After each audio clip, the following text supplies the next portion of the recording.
A very good morning to one and all present here. I'm Adila Mohsin, and I would like to welcome you all to this lecture in I should say, the resuming session of our NetJRF lecture series, organized by the Eklavya Club of the Department of English, IEHE. I hope you all, those of you who had your exams, I hope they went well.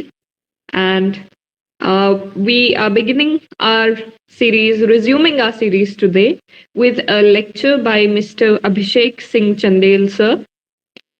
He is one of the alumni of our very own institute. He did his BA Honours and MA both from IEHE. He has cleared his NetJRF 2022 and 2023. And he also cleared the MP set 2022 and the Rajasthan set of 2022. I welcome you, sir.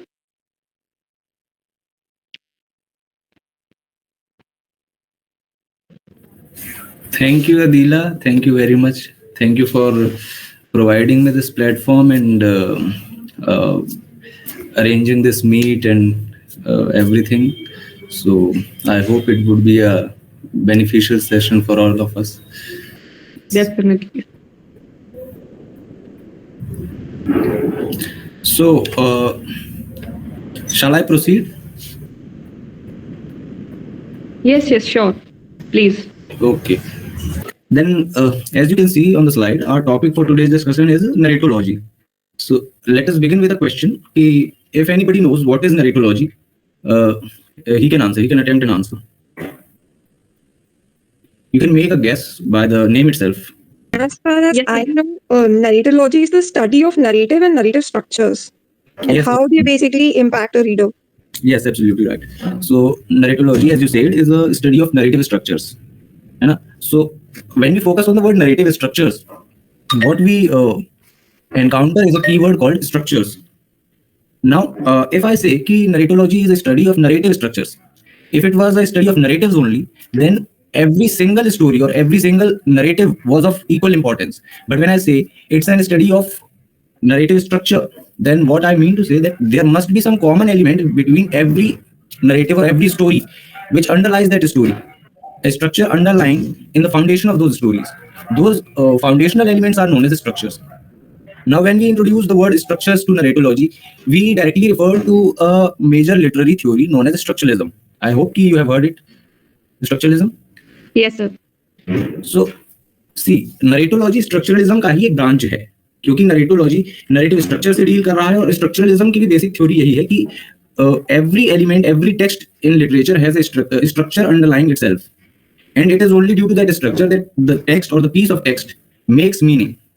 शोशॉर का जब आप structuralism linguistic theory में पढ़ते हैं तो उसमें एक बात वो करते हैं कि if you pick a word for example house, तो house itself, the word house itself doesn't have a sense of its own, a meaning of its own. It derives its meaning due to a network of similar words, for example villa or hut or shovel, these kinds of words which are a kind of network around that word. House के से related ही villa भी है, mansion भी है, bungalow भी है. तो due to the differences between these things, it is possible that house is getting its meaning, its unique meaning. Similarly, narrative structures में ये है कि हर एक नैरेटिव का अपना एक स्ट्रक्चर होगा, कुछ यूनिक क्वालिटीज होंगी, पर उन यूनिक क्वालिटीज के होते होते भी कुछ ऐसी क्वालिटीज होंगी जो सब में कॉमन होंगी, कुछ ऐसे स्ट्रक्चर्स होंगे जो कॉमन होंगे. आगे जब हम इस लेसन में प्रोसीड करेंगे तो उसमें पता चलेगा कि different critics have given different number of and different kinds of elements that make the basic structure of a narrative. तो पहला पॉइंट ये है कि नैरेटोलॉजी स्टडी ऑफ नैरेटिव स्ट्रक्चर्स है. नैरेटिव स्ट्रक्चर्स है इसीलिए इसको स्ट्रक्चरलिज्म के एक ब्रांच के तरीके से स्टडी किया जाता है. How narratives make meaning and basic mechanism and procedures which are common to all acts of storytelling. ये जो पहला पार्ट है how narratives make meaning, ये कल्चरल पार्ट है, कल्चरल सिग्निफिकेंस ऑफ नैरेटोलॉजी. नैरेटोलॉजी हमें पढ़नी क्यों है? ऑफ कोर्स एक रीजन है कि यूजीसी नेट के एग्जाम में ये हेल्प करेगा, बट नैरेटोलॉजी लिटरेचर का एक बहुत इंडिस्पेंसिबल पार्ट है, क्योंकि हर जगह हमें दिखता है, चाहे आप नोवेल पढ़ रहे हो, ड्रामा पढ़ रहे हो, कोई ऐसे हो या शॉर्ट स्टोरी हो, कुछ ना कुछ नरेट किया जा रहा है, वहां कोई ना कोई स्टोरी टेलिंग का जो प्रोसेस है वो हो रहा है.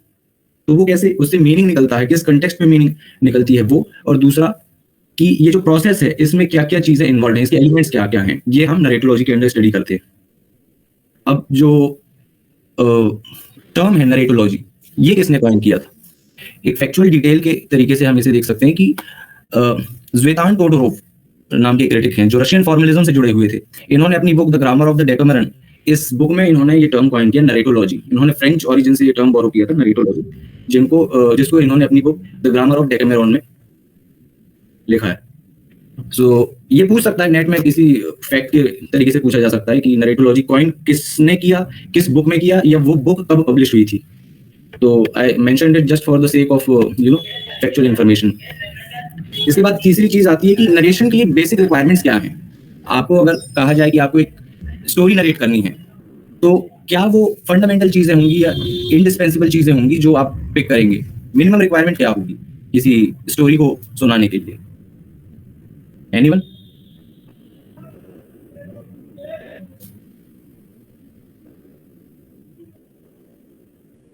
Sir, the events, the sequence of the events. Yes, sequence of the events, true. Any other thing?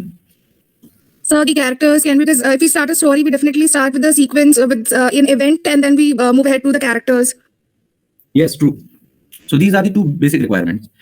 पहला तो है इवेंट्स। इवेंट्स को अगर हम मोर क्रिटिकल टर्मिनोलॉजी में कहें तो एक्शंस हैं। Events are actions only. The thing which is being performed is event or action, and the agent of actions are known as characters. उन एक्शंस को जो परफॉर्म करने वाले एजेंट्स हैं वो कैरेक्टर्स कहलाते हैं। तो मिनिमम ये दो चीजें तो आपको चाहिए होंगी, या तो कैरेक्टर चाहिए होंगे, मतलब कैरेक्टर भी चाहिए होंगे और एक्शन भी चाहिए होगा। कुछ होगा तभी आप उसे सुना पाएंगे, उसे तभी नरेट किया जा सकता है if there is something happening on the screen and someone doing that action, performing that action. So narratology में इन्हीं दो पर्सपेक्टिव से बात की जाती है, कैरेक्टर्स की बात की जाती है और एक्शंस की बात की जाती है। बार बार रिपीटेटिवली यही मोटिव आएगा कि characters and how they are performing their actions. Various जो नरेटोलॉजिस्ट्स हैं उन्होंने इन्हीं में वेरिएशंस करके अपनी जो थ्योरीज है, नरेटोलॉजी की थ्योरीज हैं, वो प्रोपाउंड की है। ये बेसिक्स मैं बता रहा हूँ शुरू में। पहले तो नरेटोलॉजी क्या है, किस स्टडी के अंदर आती है, स्ट्रक्चरलिज्म के एक ब्रांच के अंदर स्टडी की जाती है, फॉर्मलिज्म में भी इसकी स्टडी हुई है, किसने ये टर्म दिया है, और बेसिक रिक्वायरमेंट्स क्या होती है नरेशन की। तीसरा जो बेसिक क्वेश्चन आता है वो है स्टोरी वर्सेस प्लॉट। तो मैं सबसे पहले तो ये पूछूंगा कि क्या story and plot are the same thing? Sir, I think there's a difference. Yes, so what's that? Sir, as far as I understand, a plot is a very basic structure of what it's basically without the details of what's happening, a plot, and the story includes all those details. So the plot is the basic structure, and the story will include details. Okay, so let me point this out कि usually जो हमारी layman understanding होती है उसमें हम suppose करके चलते हैं कि जो स्टोरी है it is the holistic aspect of a narrative, whereas a plot is a sequence of events only. But in critical terminology or when you study the narratological theory, the scenario is just opposite. हमने जो एक common understanding बना के रखी है कि story एक complete whole है और प्लॉट एक सीरीज ऑफ इवेंट्स है। इसका जस्ट अपोजिट केस है। Plot is the complete element of narrative, whereas story is a sequence of events as they happen. तो स्टोरी को for example Russian for same words के लिए नरेटोलॉजी में आप देखेंगे कि सेम कंसेप्ट्स के लिए डिफरेंट डिफरेंट टर्म्स यूज किए हैं डिफरेंट नरेटोलॉजिस्ट्स ने। फॉर एग्जांपल स्टोरी को जो रशियन फॉर्मलिज्म में टर्म दिया गया है वो है फेब्यूला, और जेरार्ड जेनेट जो कि एक मॉडर्न नरेटोलॉजिस्ट है उन्होंने इसको कहा है history. So they represent the same thing. Fabula, story और history are the same things. And what's story? Story is sequence of events as they happen. Chronologically events को आप arrange करके जो बताते हैं वो story है। Plot क्या है? Plot में ये होता है कि plot is the way you are telling those events. It's not chronological, not necessarily chronological. It may start from between and then pass into flashbacks, or it may start with the start and it may go to a flash forwarding. आगे भी जा सकता है, पीछे भी जा सकता है। So you manipulate the arrangement of events as they happen. Whereas in story आप डायरेक्टली उस स्टोरी को बताते हैं। अब इसको मैं एक एग्जांपल से समझाऊं तो अगर आपने देखा होगा 3 Idiots मूवी देखी होगी, तो अगर मैं 3 Idiots की स्टोरी आपसे पूछूंगा तो आप ये बताएंगे कि उसमें 3 दोस्त थे जो कॉलेज में पढ़ते थे साथ में, फिर उनमें से एक आगे चल के साइंटिस्ट बन जाता है और बाकी लोग भी अपने अपने पैशन को फॉलो करने के लिए वही पैशन को ही प्रोफेशन में कन्वर्ट कर लेते हैं। ये उसकी स्टोरी लाइन है, ये स्टोरी है। वेयर इज प्लॉट कैसा है? प्लॉट स्टार्ट होता है व्हेन एवरीबॉडी हैज, मतलब इस कॉलेज से निकल चुके हैं, अब वो प्रोफेशन में है and they are kind of searching for a reunion, है ना। तो यहाँ पे स्टोरी में जो बाद में होना है वो दिखाया पहले जा रहा है। So you understand the basic difference कि स्टोरी और प्लॉट में क्या डिफरेंस है। Story is a sequence of events and plot is how you represent or you present those events in the narrative. That is plot. And both these elements follow principle of causality. Principle of causality का मतलब यह है कि एक चीज दूसरी चीज का कॉज बनेगा। फॉर एग्जाम्पल, अगर आप देखते हैं सुबह उठ के कि सड़क गीली है और सब आसपास पानी बिखरा पड़ा है, तो आप ये कहेंगे कि बारिश हुई होगी रात को। So the rain is the cause of puddles that you see in the morning. Similarly, एक इवेंट दूसरे इवेंट का कॉज बनता है किसी स्टोरी में। कुछ हुआ, उसके कारण उससे कुछ इफेक्ट पैदा होगा, वो अगला स्टेज होगा उस स्टोरी का। प्लॉट में ऐसा नहीं होता। प्लॉट में क्योंकि आप इंटरचेंज कर सकते हो, टाइम के एलिमेंट को मैनिपुलेट कर सकते हो, तो फिर उसमें कॉजेलिटी का फैक्टर नहीं आता। जो पहले हो रहा है जरूरी नहीं है कि वो कॉज बनेगा अगले वाले इवेंट का। Are you getting it?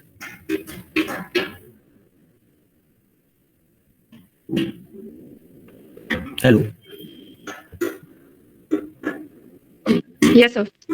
So story और प्लॉट में बेसिक डिफरेंस यही है। प्लॉट के लिए जो दूसरे वर्ड्स हैं वो हैं सूजे। ये रशियन फॉर्मलिज्म में ये वर्ड यूज होता है, व्लादिमीर प्रॉप ने ये वर्ड दिया था। डिस्कोर्स वर्ड प्लॉट के लिए यूज होता है, नॉर्थ अमेरिकन क्रिटिक्स इसको यूज करते हैं, और जेरार्ड जेनेट ने प्लॉट के लिए रेसिट वर्ड यूज किया है। ये वर्ड बहुत इंपॉर्टेंट है क्योंकि नेट में ये वर्ड्स पूछे जा सकते हैं कि ये सूजे वर्ड किसने दिया है, syuzhet and fabula, what do they represent. या ये पूछ सकते हैं कि story and plot correspond to what, you have to match the corresponding word in Russian formalism. So story corresponds to fabula, plot corresponds to suje, whereas the story corresponds to Historia in Gerard Genet's theory, and plot corresponds to Reset in Gerard Genet's theory. So this was the thing. Then plot also has a structure. Different authors have described this structure in different ways. So one of the most famous way of describing the structure of a plot is what you know as Freytag's pyramid. Gustav Freytag नाम का एक critic हुआ, German critic था। उन्होंने बताया कि कैसे plot का स्ट्रक्चर फॉर्म होता है। तो उन्होंने 7 स्टेजेस बताई। पहला तो है एक्सपोजिशन। एक्सपोजिशन माने फॉर एग्जांपल अगर मैं कोई स्टोरी ले लूं, बहुत कॉमन सी स्टोरी है, बचपन में आपने सुनी होगी, रैबिट एंड द टॉर्टोइस। अगर इस स्टोरी में इस फ्रेटेग पिरामिड को हम एनालाइज करें तो वो कैसे होगा? एक्सपोजिशन, पहला स्टेज प्लॉट का होता है exposition. Exposition is introduction to the scenario. तो एक जंगल को बताएगा ऑथर पहले कि एक जंगल है, उसमें जानवर रहते हैं, जानवरों में जो है there is a tolerance and coherence between these animals and they live happily, but there were two friends. For example, the characters would be introduced in this part, exposition part, कि एक tortoise और hare दो characters हैं उस जंगल में, and other important characters also, and the environment of that forest. This will be introduced in exposition part. Then something will happen that will trigger off the action in the society, which is known as inciting incident. कि एक बेट लगती है कि जीतेगा कौन, दोनों में competition होने वाला है, टॉर्टोइस और हेयर में। यह है inciting incident. The bet is the inciting incident. Then rising action. Rising action में ये होता है कि वो जो एक्सपोजिशन और इंसाइटिंग इंसिडेंट में जो हमें कंफ्लिक्ट मिला है, रेस या जो सुप्रीमेसी की जो होड़ है, वो राइजिंग एक्शन में डेवलप होगी। It intensifies, the conflict intensifies in the rising action and it goes up to, इस स्टोरी में क्या होगा, राइजिंग एक्शन में काउंट होगा कि रेस की प्रिपरेशन कर रहे हैं दोनों, एक्सरसाइज कर रहे हैं दोनों, मतलब वो उस चीज को इवेंटफुल बनाने की ओर जा रहे हैं। Then we reach the climax. Climax is the point where the action peaks up. एक्शन अपने समिट पे होता है। तो इस कहानी में क्लाइमैक्स क्या होगा? क्लाइमैक्स होगा जब उनकी रेस हो रही है एंड वो जो खरगोश है वो सो जाता है। इसके बाद टॉर्टोइस उसको क्रॉस करके he goes near the finish line. This is the climax of this story. Then there is falling action. जब तक खरगोश जागता है उसे समझ में आता है it's too late. So his fortune is falling with a falling action. And then there is resolution. वो जो रैबिट है वो एक्सेप्ट करता है कि pride is not a good thing. So ये जो conflict था, supremacy का conflict, ये हो जाता है resolve. So this is Freytag pyramid कि कोई एक प्लॉट का स्ट्रक्चर किन किन स्टेप्स से जाता है. It starts with exposition, then there comes a conflict which is known as inciting incident, then that conflict intensifies in the rising action and it intensifies to a point of climax. Then after the climax it begins to fall, and after the fall there comes a resolution. The conflict would be resolved by the end of the story. So this is Freytag's pyramid. What it tells about is the structure of plot, how the plot moves, how the events in the plot move. Then we come to three figures in narratology. Three figures in narratology का मतलब ये है कि usually नरेटोलॉजी में बहुत से author हुए हैं, पर यूजुअली 3 मेन ऑथर्स को हम स्टडी करते हैं जब भी नरेटोलॉजी की बात करते हैं। जो स्टॉलवर्ड्स हैं नरेटोलॉजी के वो 3 हैं, Aristotle, Vladimir Propp and Gerard Genette. Aristotle, you have already heard about him. He was a Greek philosopher and author, and he was a polymath. So he wrote, what our concern is that he wrote a work known as Poetics, where he used, the tragedy, theory of tragedy. He gave the theory of tragedy in which he talked about the elements of tragedy. He gave 5 or 6 elements, and in which he used the terms like mythos. Mythos is for plot. So, we have got another word for plot. Mythos. This is in Aristotle's terminology. Plot, then he talks about character and action. So I already told you that character, action are the basic part of narratology, and then there is plot. Aristotle जब plot की बात करता है तो Aristotle का मानना है कि plot is the most important element of a story, and without these 3 things, plot, character, action, no story can be written. But अब यहाँ एरिस्टोटल का कहना यह है कि character must be revealed through action. इसका मतलब यह है कि एक्शन को, जो कैरेक्टर है, कैरेक्टर को एक्शन से ज्यादा इंपॉर्टेंस दिया गया है कि कैरेक्टर कैसे रिवील होगा, थ्रू एक्शन. एक्शन होना जरूरी है, तब जाके character, you do not need to delineate a character sketch of a hero और a villain. You just have to make them act in a villainous way और a heroic way. That is his theory. Then he gives 3 elements about plot. Aristotle के plot के 3 element हैं, जो कि hamartia, anagnorisis and peripeteia. You people have already heard about these 3 terms. Can someone briefly explain these 3? So hamartia is a tragic flaw in the character. Like in Macbeth, we see, we can say it's his ambition, probably. Yes. Then anagnosis is the realization of that tragic flaw. If I'm not wrong. Yes, you are correct. And then peripecia is when the fortune is reversed. For example, when Macbeth faces his downfall or he is killed. So that will be peripecia. Yes, true. So जब Aristotle plot की बात कर रहा है तब वो कह रहा है कि प्लॉट में 3 एलिमेंट्स होने चाहिए. First is something there must be in the hero itself which should cause his tragic downfall. Remember कि एरिस्टोटल बात कर रहा है क्लाइमेटिक पॉइंट से. फ्रेटेक्स पिरामिड में ये पॉइंट कब आएगा, ट्रेजिक फ्लॉ कब आएगा? ये आएगा एक्सपोजिशन वाले एलिमेंट पे. फॉर एग्जाम्पल रैबिट की अगर हम बात करें तो रैबिट में है pride, which is his hamartia, excessive pride. तो स्टार्ट कहां से होगा? हमर्शिया से. There must be some kind of tragic flaw in the character, in the hero that we are talking about. So for example Hamlet में क्या tragic flaw है? His indecisiveness. He knows कि उसके father को उसी के uncle ने murder किया है, and then he usurped his father's throne and married his mother. So the information is available to Hamlet, but he is not decisive that he should kill his uncle. He is not determined enough. That is his tragic flaw, which complicates the story. क्योंकि वो delay करता रहता है, इसीलिए story complicate हो जाती है. उसके अंकल को डाउट होता है हेमलेट पे, then he sends Hamlet to some other country, and from there Hamlet returns. So if Hamlet had executed the murder of his uncle on the spot, then the story would have ended then and there. But due to this tragic flaw of indecisiveness, the story proceeds or gets the ball rolling. So hamartia comes in the expositional aspect. Then anagnorisis, realization comes in the rising action part. कुछ ऐसा intensification, जब action intensify हो रहा है तब author को कुछ realise होता है, कैरेक्टर को कुछ रियलाइज होता है, something that he has not known before. कुछ नया उसे पता चलता है. फॉर एग्जांपल हेमलेट अभी तक सपोज कर रहा था कि उसके फादर की डेथ नेचुरल है, but the ghost of his father arrives and tells him that no, I have not died naturally, I have been murdered by my brother. So ये जो एनाग्नोसिस है, रिकॉग्निशन या रियलाइजेशन है हेमलेट के साथ, ये राइजिंग एक्शन के पार्ट में हो रहा है. Then as soon as he realises this, he tries to take action which Claudius his uncle smells. मतलब उसे पता चल जाता है, अंकल को पता चल जाता है कि कुछ इसके माइंड में ब्रू कर रहा है, कुछ ये प्लान कर रहा है मेरे खिलाफ. एंड पेरिपेशिया कब होता है? जब क्लॉडियस को ये पता चलता है और Claudius play with in play, जो हेमलेट एक प्ले परफॉर्म कर रहा होता है उस समय पे रिएक्ट कर देता है क्लॉडियस, जिससे ये कंफर्म हो जाता है कि yes he is the guilty person who is murdered Hamlet's father. यहां से पेरिपेशिया चालू होता है क्लॉडियस का। So you know peripeteia reversal of fortune. अब फ्रेटेक के ट्रायंगल को अगर मैं फिर से रेफर करूं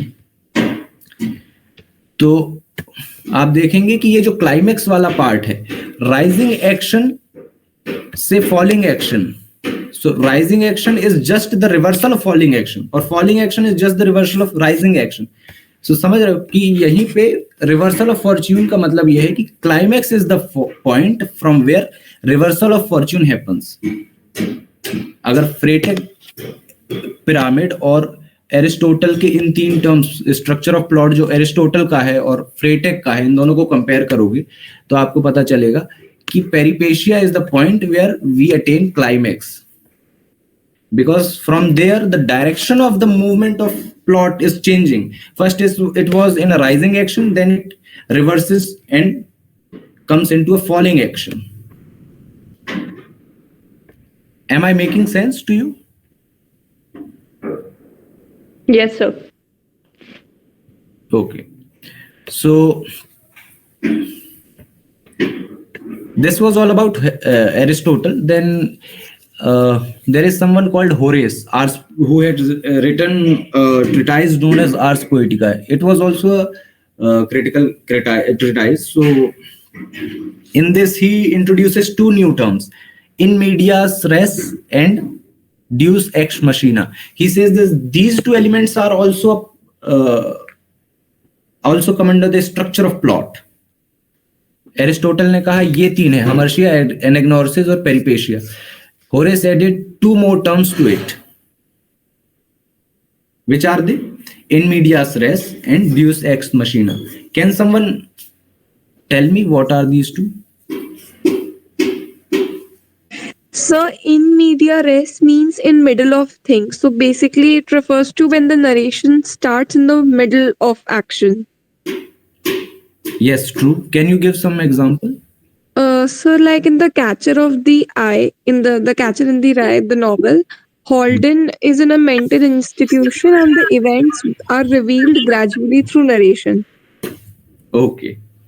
From his birth to his landing up in the institution. Yes, very true.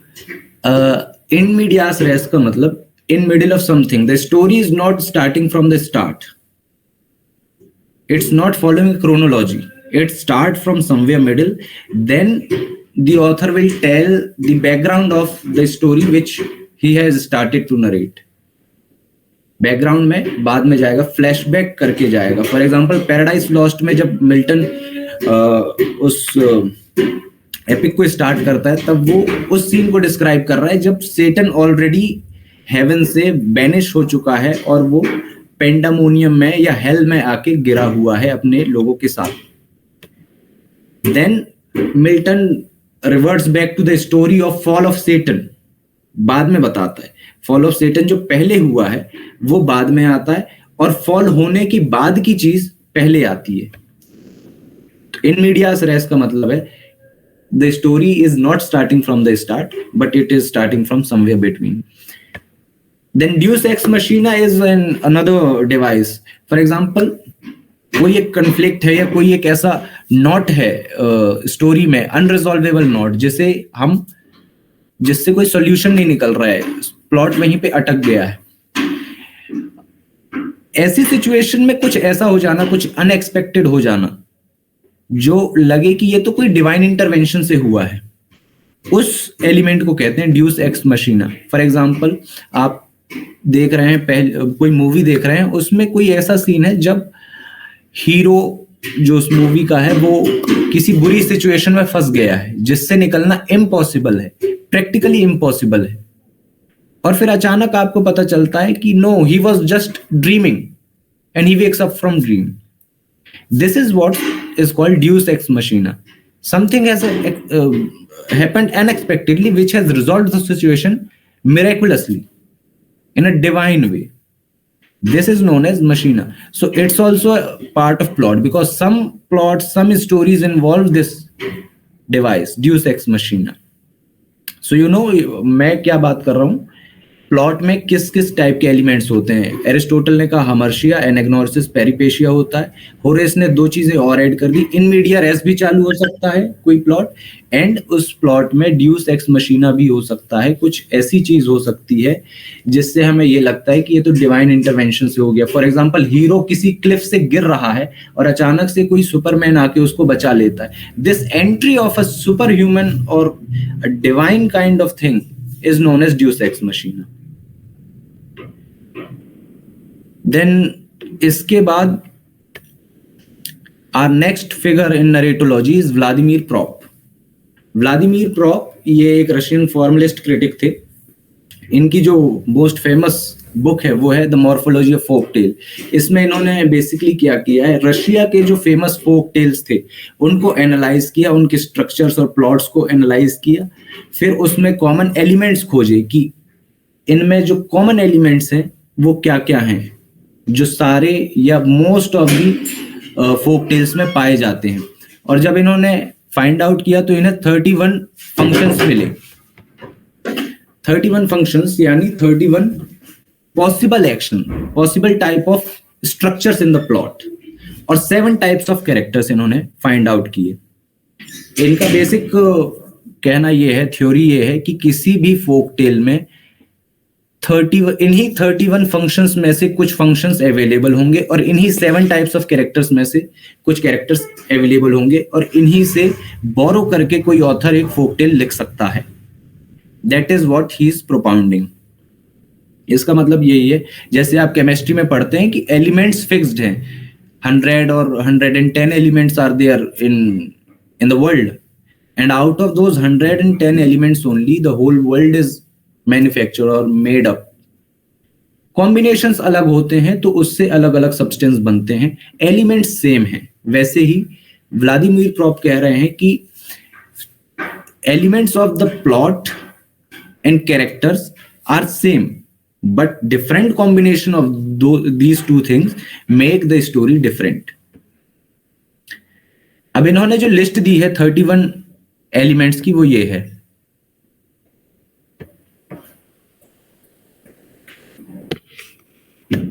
अगर मैं इसमें एग्जांपल लूं तो अगर आपने रामायण की स्टोरी सुनी होगी तो आप उसमें भी अगर देखें कि क्या ये 31 एलिमेंट्स में से कुछ एलिमेंट्स हैं, इट इज नॉट नेसेसरी कि सारे एलिमेंट्स उस स्टोरी में होंगे, कुछ एलिमेंट्स हो सकते हैं पर होंगे इन्हीं से ही। They can not be outside this list, so he is proposing that this list is exhaustive. So, for example, one of the members of a family absents himself from home. Yes, Lord Ram went on exile. An interdiction, that is prohibition, is addressed to the hero. When you shift to the scene where Rama goes to pursue a golden deer, so there is an inhibition about it. His brother warns him that this forest is very enchanted, there are many rakshasas and such kind of things, so do not go there, it may be illusion. But then the interdiction is violated. Third aspect, the interdiction is violated, but Rama goes to hunt that deer. The villain makes an attempt at reconnaissance. Then the villain, which is Ravana, he comes and he makes a survey of the place and he confirms that Rama is gone, but Lakshmana is there with Sita. Villain receives information about his victim. Villain attempts to deceive his victim in order to take possession of him or his belongings.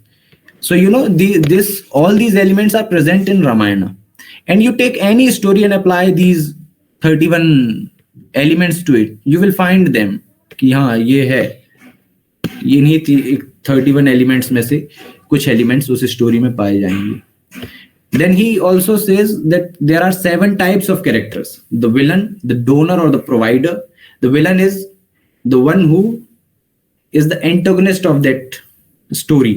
The donor or the provider, he is usually for example king जो night जो adventurous literature है English literature में, तो उसमें आप देखेंगे कि king भेजता है नाइट्स को किसी एडवेंचर पे, तो किंग बन जाता है provider, the helper, the person who is helping the night in his adventures is the helper, he catalyzes the adventure. The princes or the sought for person, जिस पर्पस के लिए वो नाइट गया हुआ है वो प्रिंसेस.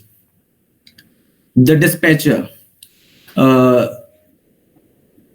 सी अब इस पॉइंट से जो ये डोनर और dispatcher they may be same person, so it's not important कि सारे टाइप ऑफ कैरेक्टर्स एक स्टोरी में अवेलेबल हों या सारे टाइप ऑफ कैरेक्टर्स अलग अलग हों.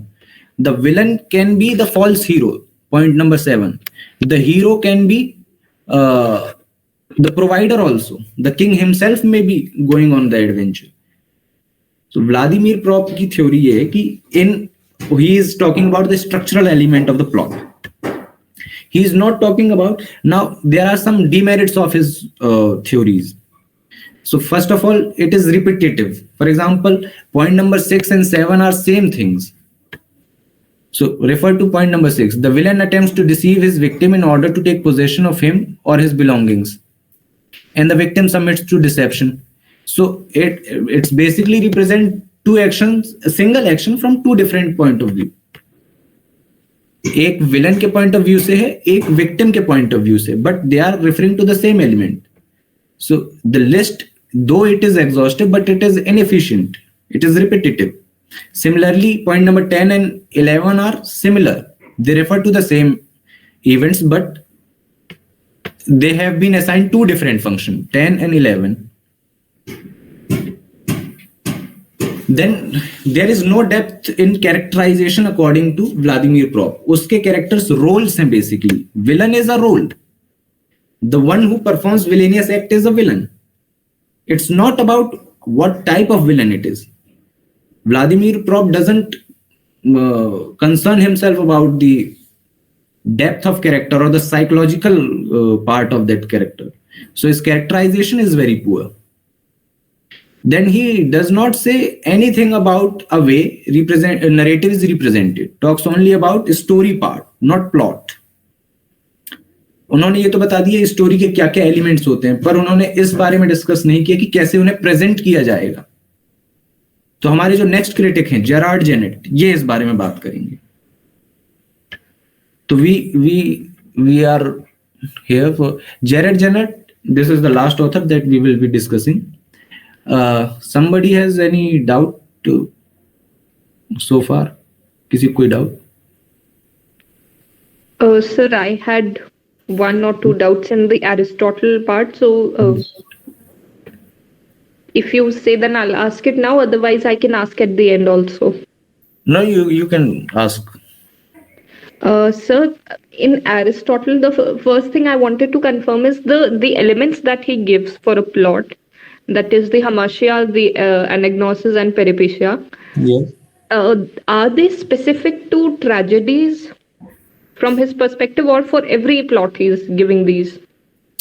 See, यहाँ पे एरिस्टोटल ने जो अपनी थ्योरी ऑफ ट्रेजेडी बनाई है, ये उस समय पे जो ग्रीक प्लेज एग्जिस्ट करते थे उनकी स्टडी की उसने.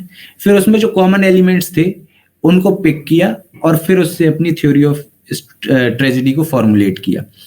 सो अब हमारे पास जो पोर्शन पोएटिक्स का अवेलेबल है उसमें सिर्फ थ्योरी ऑफ ट्रेजेडी का ही डिस्क्रिप्शन मिलता है. थ्योरी ऑफ कॉमेडी, या अगर उसने कुछ कॉमेडी के बारे में कहा भी है तो that is lost for us, हमें नहीं पता है. तो फिलहाल तो हम ये सपोज करके चलते हैं कि though he talked about tragedy, but this can be applied to other narratives as well. But हाँ, पर ट्रेजेडी के लिए ज्यादा सूट क्यों कर रहा है? क्योंकि फॉर एग्जाम्पल मैं अगर हमर्शिया की बात करूं, सो ट्रेजिक फ्लॉ, अगर मैं हमर्शिया को ट्रांसलेट करूं तो ट्रेजिक फ्लॉ उसका ट्रांसलेशन है. So it is indispensable that there is a tragic element involved in it.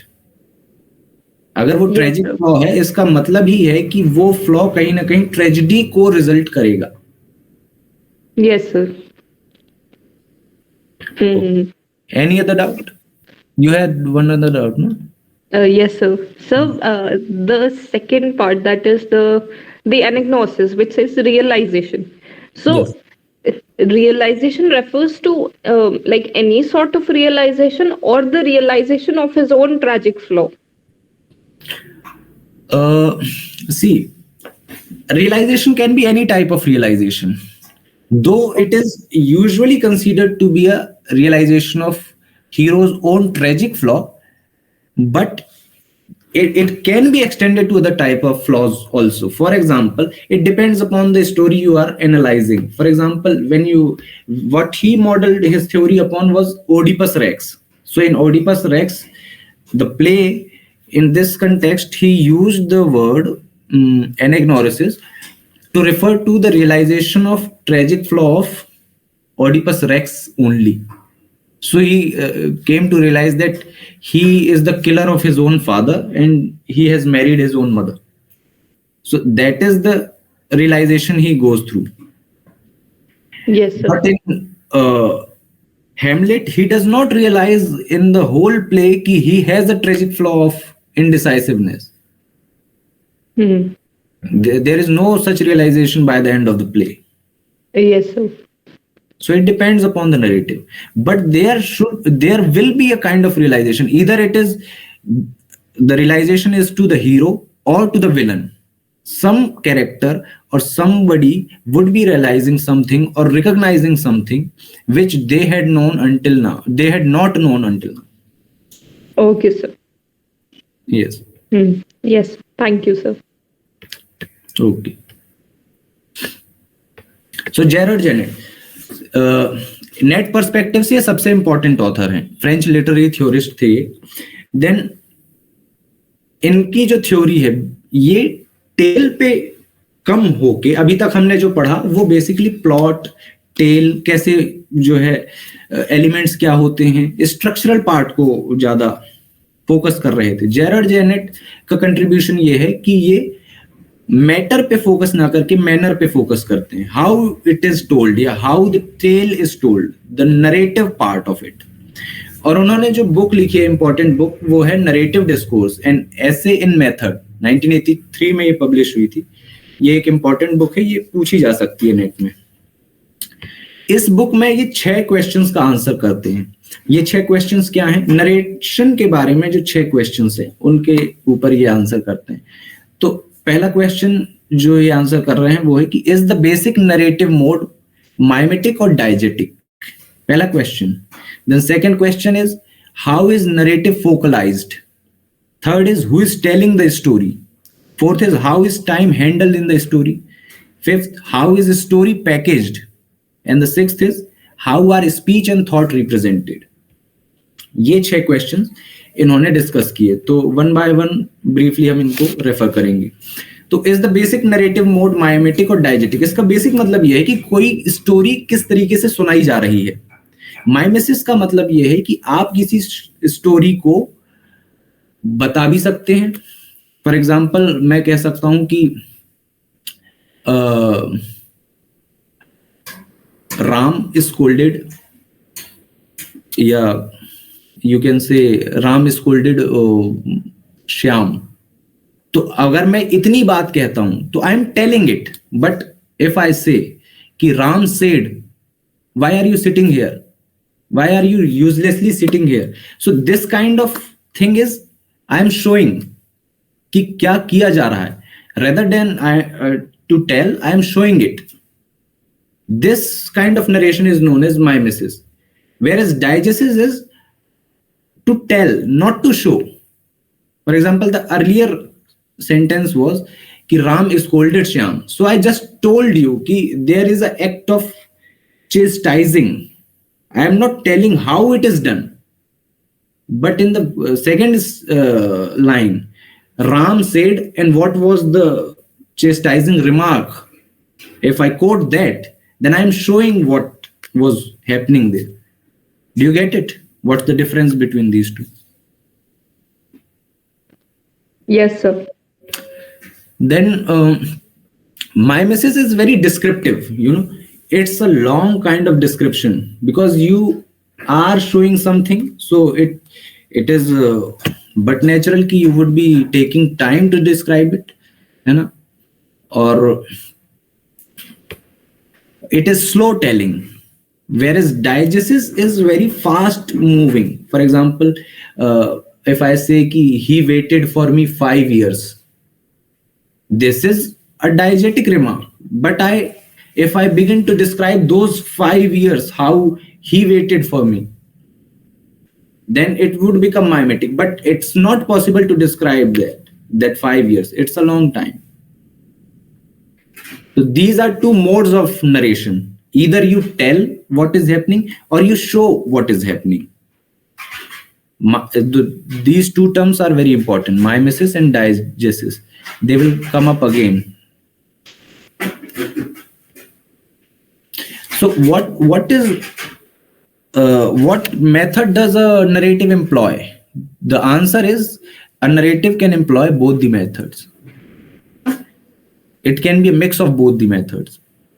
Writers usually use both methods interchangeably, because if you use entirely the mimetic method, it would become a very huge task to do so. To describe everything in detail would be a useless and futile task. Whereas to tell everything in a diegetic manner, it will become very bland. The taste and flavor will be lost, and without description, literature is tasteless. So that is the thing. You can refer to this example, you know. Then we have how is narrative focalized. What is focalization? Focalization is a very important term in narratology. Focalization का मतलब ये है, आप अगर lemon term में समझना चाहें इसे, तो आप ये समझ सकते हैं कि किसके पर्सपेक्टिव से वो स्टोरी सुनाई जा रही है. From whose point of view is the story being told? Focalization, for example आप देखेंगे कि कोई स्टोरी ऐसी है जिसमें फोकलाइजेशन नरेटर पे है. नरेटर उस किसी और कैरेक्टर की स्टोरी सुना रहा है. अगर सीन ये है कि कैरेक्टर से अलग है narrator, then it's external focalization. For example, here is a example. Thelma stood up and called out Mario. Here जो नरेटर है ये एक्सटर्नल चीजों की बात कर रहा है, जो आप भी अगर आप वहां उस स्टोरी में होते तो आप ये नोटिस कर पाते. You could have heard Thelma standing up and calling out to Mario. Where is an internal focalization, the author peeps into the mind and psyche of the character. So in the internal focalization, the example is Thelma suddenly felt anxious. Now, even if you were there in the story, you were a character of that story, you could not have found it. मतलब आप ये समझ नहीं पाते कि कौन anxious feel कर रहा है, आप ये चीज होते हुए नहीं देख पाते. So external focalization focuses on the external elements, the actions that can be seen in the story, whereas internal focalization is about emotions, feelings, and that sort of things which are esoteric to the normal reader. And then there is zero focalization. Zero focalization, the more simple term for this is omniscient narrator. एक ऐसा narrator जिसे सब कुछ पता है. So he can shuffle into the minds of character. He has access to everybody's mind, every character's mind. You know, so that type of narration is zero focalization, because he is no focalization का मतलब ये है ना कि you are focusing on somebody, but if you are focusing on everybody in the same extent, then we can say that you are focusing on nobody. That's why it's zero focalization. An omniscient has zero focalization. He does not pinpoint to any particular character. He has access to everybody as smoothly as he has access to hero's mind. So this is focalization. From whose perspective the story is being told. Then the third question he answers is, who is telling the story? What are the types of narrators?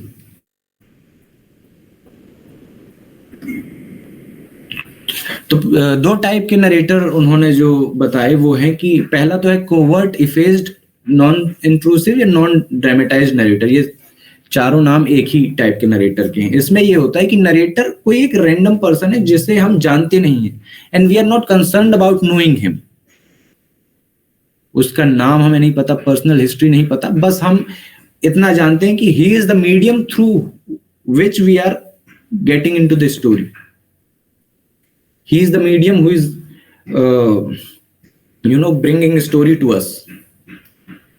तो ये एक type का narrator हुआ। दूसरा narrator वो होता है जो एक कैरेक्टर है उसी स्टोरी का, और वो एक वेल आइडेंटिफाइड डिस्टिंक्ट कैरेक्टर है जिसकी एक पर्सनल हिस्ट्री है, एक जेंडर है, सोशल क्लास पोजीशन है, एंड लाइक्स डिसलाइक्स है। So he is a well established kind of narrator. उसको हम ओवर्ट ड्रामेटाइज्ड या इंट्रूसिव नरेटर बोलते हैं। इंट्रूसिव यानी he can intervene into the actions of the story. इसका एग्जांपल है, अगर आपने एमिली ब्रॉन्ट का वुदरिंग हाइट्स पढ़ा हो तो जो लॉकवुड है, ही is a character of that novel but he is narrating story of somebody else. Similarly, Marlowe in Joseph Conrad's Heart of Darkness, Marlowe is the narrator and he is also a participant of the story. But his story is objective in the manner कि वो अपनी story ना सुना के वहां जो हो रहा था एज अ विटनेस उस स्टोरी को सुना रहा। ये जो ओवर्ट या ड्रामेटाइज्ड इंट्रूसिव नरेटर हैं, ये फर्दर दो टाइप्स के होते हैं, हेट्रोडाइजेटिक नरेटर एंड होमोडाइजेटिक नरेटर। हेट्रोडाइजेटिक नरेटर का मतलब ये है एक ऐसा नरेटर जो स्टोरी का पार्ट नहीं है या है पर फिर भी ऑब्जेक्टिव है उस स्टोरी से, डिस्टेंस मेंटेन करके चल रहा है। फॉर एग्जांपल ये मिस्टर लॉकवुड जो कैरेक्टर है वुदरिंग हाइट्स में, वो उस स्टोरी का पार्ट तो है पर he is maintaining an objective and sufficient distance from that story. He is not influencing the story. Whereas homodiagetic narrator is a kind of narrator जो कि खुद उस स्टोरी को सुना रहा है और उसका एक मेन कैरेक्टर भी है। For example Gulliver's travel, Gulliver is telling his own story about his travels, कि वो पहले कहाँ गया। वो 4 पार्ट्स में डिवाइडेड है, तो वो कौन कौन से आइलैंड में जाता है, लिलीपुटियन से मिलता है, ब्रॉबडिंगनेस से मिलता है, फिर वो लास्ट में होहुनियंस में याहूस से मिलता है। So he is kind of telling his own story. This is a homodiegetic narrator. He is a part of that story. So these are the types of narrator. These terms are very important. Heterodiegetic narrator, homodiegetic narrator, covert narrator, overt narrator. These are, the terms are very important. Then the fourth thing that he answers is how time is handled in the story. तो ज्यादातर narratives में क्या है, जो order of happening है, events के order of happening, वो उसी मैनर में बताए नहीं जाते। The order of telling does not correspond to the order of happening of the events. So इस तरीके से 2 नरेटिव वेरिएशंस हो सकते हैं हमारे पास। एक तो ये वही चीजें हैं जो आप पहले से जानते हैं, बस इनके लिए टर्मिनोलॉजीज क्या हैं क्रिटिकल स्फीयर में वो हमें देखना है। For example analeptic narrative, these are nothing but flashbacks. Narration का वो पार्ट जिसमें आपको फ्लैशबैक में लेके जाया जा रहा है वो एनालिप्टिक नरेटिव हो जाएगा। वेरएज प्रोलेप्टिक नरेटिव में क्या होगा, कोई ऐसी चीज, नरेशन में कोई ऐसी चीज बताई जा रही है जो आगे होने वाले इवेंट की तरफ हिंट कर रहा है, that is proleptic narrative. For example अगर आपने टेल ऑफ 2 सिटीज पढ़ी होगी डिकन्स की, तो उसमें स्टार्टिंग सीन में एक वाइन की बॉटल, बैरल रेदर, वो ओवरफ्लो हो जाती है, वो गिर जाती है। सो the red wine in that scene represents the bloodshed that will be happening in the French Revolution. A Tale of 2 Cities French Revolution पे based एक novel है। तो this starting scene is foreboding the event that are going to happen later in the story. So this part of the novel will be called proleptic narrative. Then the 5th question he answers is how is story packaged? एक तो तरीका हो सकता है कि आप directly present कर दें कि once upon a time there was a king and there was a minister who used to counsel him and that sort of thing, कि आपने directly story चालू कर दी. Then there is another way to package the story, which is to put it into a frame narrative. For example, अगर आपने चौसर की जो Canterbury tales है वो पढ़ी होगी, तो उसमें कहानियां, उसमें टेल्स हैं, 24 स्टोरीज हैं, पर वो कहानियां डायरेक्टली नहीं सुना रहा है चौसर. He has made up a setup, a mechanism of telling those story. Mechanism क्या है कि कुछ लोग हैं जो थॉमस बेकेट के श्राइन में पिलग्रिमेज के लिए जा रहे हैं, वो होटल में मिलते हैं, इन में मिलते हैं, टबार्ड इन पे, और वो डिसाइड करते हैं कि सफर अच्छे से कट जाए, इसके लिए हम हर एक व्यक्ति को 2 स्टोरी सुनाने का मौका देंगे जाते वक्त और 2 आते वक्त. So this is the frame in which the stories will be told. This is another way to tell a story. It is known as frame narrative. और जो स्टोरीज उसके अंदर सुनाई जाएंगी, पहला स्टोरी नाइट सुनाता है, the Knight's Tale is the first story in the Canterbury Tales. ये जो फर्स्ट स्टोरी है ये एम्बेडेड नरेटिव है उस फ्रेम में, उस फ्रेम के अंदर. तो मैं कह सकता हूं कि frame narratives are story within stories. The setup in which there are stories within stories is known as frame narrative, है ना. अगर इंडियन एग्जाम्पल लो तो विक्रम बेताल की कहानियां है. विक्रम को एक टास्क दिया जाता है कि एक घोस्ट है या बेताल है, उसको आपको लेके आना है. सो दिस इज द सेटअप. और वो बेताल कहता है कि मैं तुम्हारे साथ चल तो लूंगा, पर एक कंडीशन है मेरी कि you would not be uttering a single word during the journey, and I will tell you a story and ask 2 questions or 3 questions relating to that story. And if any answer comes to your mind, you cannot choose but to give me that answer. So the situation is very paradoxical कि एक तरफ वो कह रहा है कि तुम मुंह खोलोगे और मैं वापस चला जाऊंगा, फिर वो कह रहा है कि अगर दिमाग में कोई आंसर आ गया मेरे क्वेश्चन का तो तुम्हें देना ही पड़ेगा. So this is a kind of frame जिसमें अब वो बेताल कहानियां सुनाएगा. So the author is making a mechanism, a machine into which he will be putting his stories through. Are you getting it? What's frame narrative? Yes, sir. Then in the last he talks about how speech and thought are represented, how you write dialogues of this story, how you make the characters speak, how you make the characters represent their thoughts. This is the last point he refers to in his book Narrative Discourse. So first type of writing dialogue is direct and tagged. You use direct speech and you tag it. Tagging means mentioning whoever the speaker is. For example, what is your name? Mario asked her. So, and it's Thelma, she replied. So these both are direct speech. क्या बोला गया है वो exactly यहाँ quote कर दिया. What is your name? है ना. And then there is tag. Mario asked her. So Mario is the tag and the format of speech is direct. That's why it is known as direct and tagged. Then the second variation is direct and untagged. So speech is direct. What's your name? And Thelma. What's your name? Thelma.